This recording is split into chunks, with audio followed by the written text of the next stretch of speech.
The political landscape surrounding the Russia-Ukraine war has entered another critical phase, marked by a fresh diplomatic development involving the United Arab Emirates.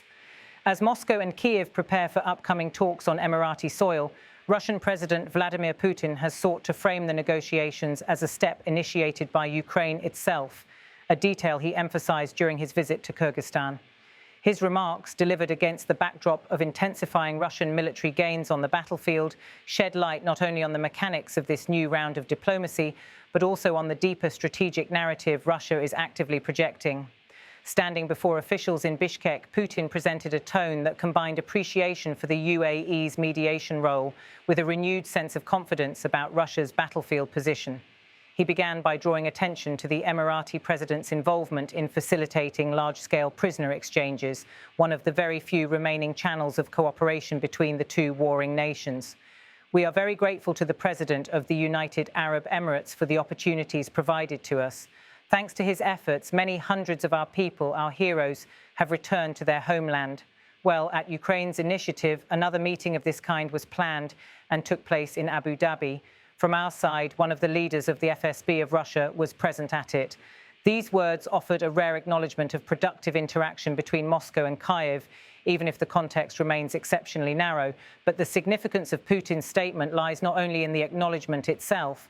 By stressing that the talks in Abu Dhabi were Ukraine's initiative, Putin is shaping a narrative in which Russia appears receptive, even cooperative, while still maintaining leverage. Presenting Ukraine as the side seeking discussions allows Moscow to project diplomatic openness without conceding political ground, even as the war heads toward yet another uncertain chapter.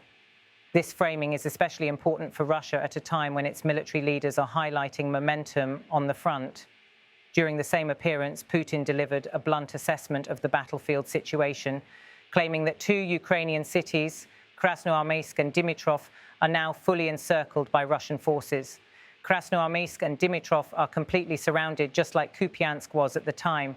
His comparison to Kupiansk, a city that Russian forces heavily pressured earlier in the war, appears intended to signal that these encirclements follow a larger strategic pattern, one that the Kremlin says is now turning decisively in its favor. He continued with another striking statement regarding the pace of Russia's advance by speaking about the Russian offensive. It is practically impossible to hold back, so there is little that can be done about it. By describing his own offensive as effectively unstoppable, Putin aimed to convey inevitability, a message directed not only at Ukraine and its backers, but also at Russian citizens following the conflict closely.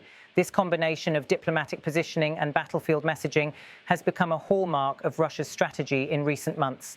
As the war grinds on into yet another prolonged phase, Moscow is increasingly blending military claims with selective diplomatic openness, creating a storyline in which Russia portrays itself as both dominant and pragmatic.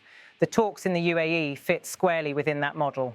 By pointing out that Abu Dhabi hosted the meetings at Ukraine's request, Putin is underscoring that Kyiv is the side-seeking engagement. Meanwhile, by ensuring that Russia was represented by a senior figure from the FSB, Moscow signals that these talks are not symbolic. They involve powerful institutional actors within the Russian state. The UAE's involvement also reflects a broader shift in the diplomatic geography of the conflict. While early negotiations had been dominated by Turkey and European intermediaries, Gulf states have emerged gradually as alternative channels, leveraging their neutrality, economic influence, and ties with both Moscow and Western capitals. For the UAE, facilitating prisoner exchanges and now hosting further dialogue allows it to stake out a stabilizing role in a conflict that has long resisted meaningful mediation. This aligns with the Emirates' broader foreign policy approach, which often seeks to position Abu Dhabi as a bridge between adversarial global powers. Yet, for Ukraine, agreeing to engage in talks in the UAE represents a calculated move.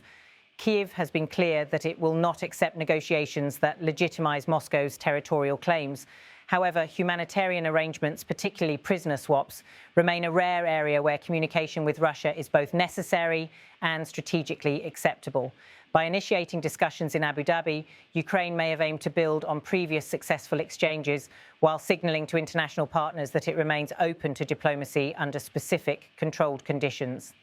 Still, Putin's remarks about battlefield gains complicate this diplomatic moment. When a leader describes their military offensive as practically unstoppable, it sends a clear message: negotiations will occur on terms shaped by Russia's momentum, not mutual compromise. This casts a long shadow over the practicality of any talks, even if their scope is limited to humanitarian concerns. The encirclement claims are part of a broader information strategy as well.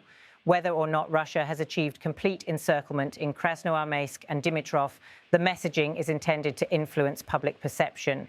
Military encirclements are symbolic. They communicate dominance, attrition, and the weakening of the opposing army's defences. By invoking Kupiansk, Putin draws on a past example in which Ukrainian forces were pressed to withdraw, reinforcing a narrative of Russian consistency and progress. These claims also aim to signal to Ukrainian leadership that their negotiating position is narrowing. The battlefield situation remains fluid, and independent verification of encirclements is often difficult.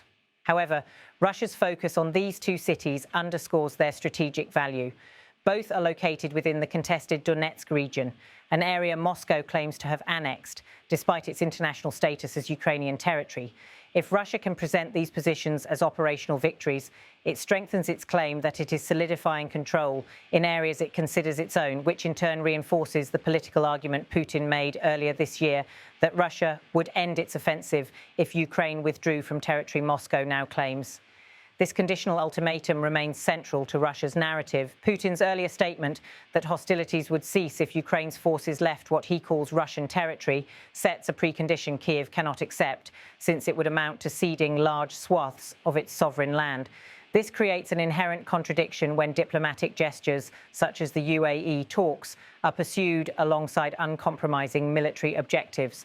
Negotiations occur, but the path to political settlement remains blocked by the very terms Moscow insists upon.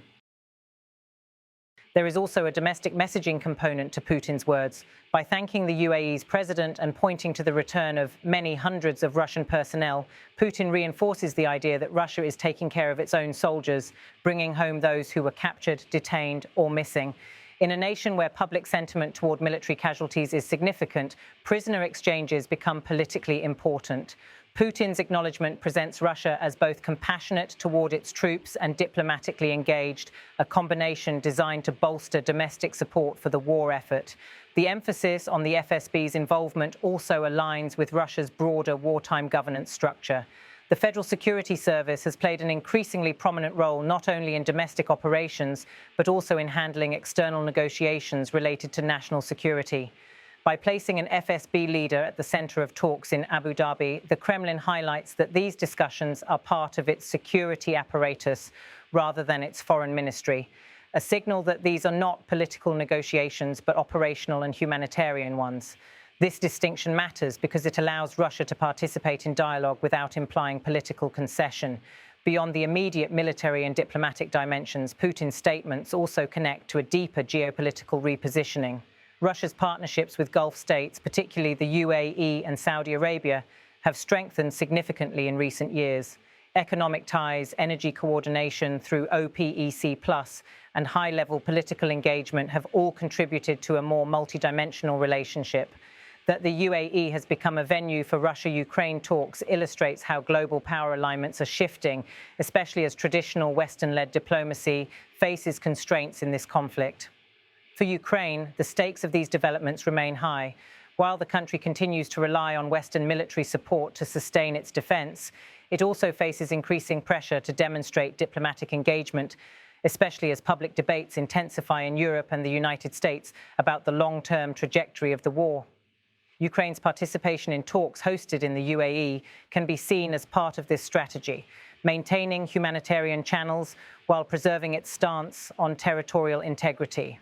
The narrative battle between the two countries is evident. Russia is projecting momentum, inevitability, and diplomatic openness on its own terms. Ukraine, meanwhile, is working to maintain international support and demonstrate that it is not refusing diplomacy but insisting on the principles of sovereignty and international law. Putin's remarks in Kyrgyzstan were delivered during a regional visit that underscores Russia's ongoing efforts to maintain influence within the post-Soviet sphere.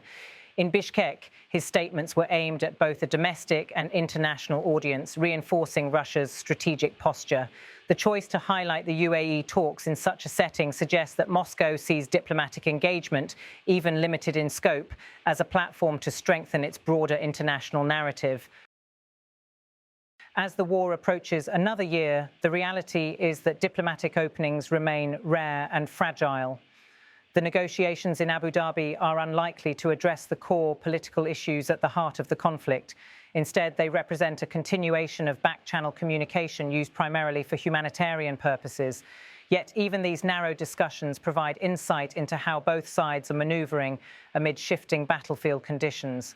Putin's framing, presenting Ukraine as the initiator of the talks, emphasizing Russian battlefield success, and expressing gratitude to the UAE, reflects a carefully calibrated message.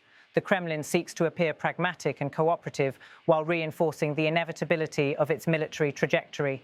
The duality of that message is intentional. Russia is open to discussions, but only discussions that do not challenge its broader strategic objectives. For Ukraine, initiating humanitarian talks does not signal weakness but responsibility. Ensuring the return of prisoners is a priority for any nation at war.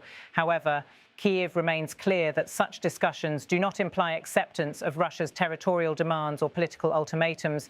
Instead, Ukraine continues to rely on international partnerships, military resilience, and diplomatic coordination to navigate these challenges.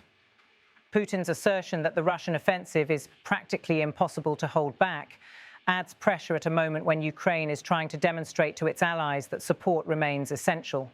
As winter approaches and conditions on the battlefield evolve, the balance of logistics, manpower, and international assistance will continue to play a decisive role. The Abu Dhabi talks, therefore, are not merely a humanitarian gesture. They are a window into the strategic messaging of both nations. Russia wants to show control, momentum, and diplomatic engagement on its terms. Ukraine wants to demonstrate responsibility, openness, and a commitment to its people despite extraordinary pressure. Whether these talks yield new exchanges or simply reinforce existing channels, they highlight a rare point of contact in a conflict that continues to reshape geopolitical realities. And as both sides prepare for the next phase, militarily, diplomatically, and politically, the world watches for signs of movement, even if the road to meaningful negotiation remains long and uncertain.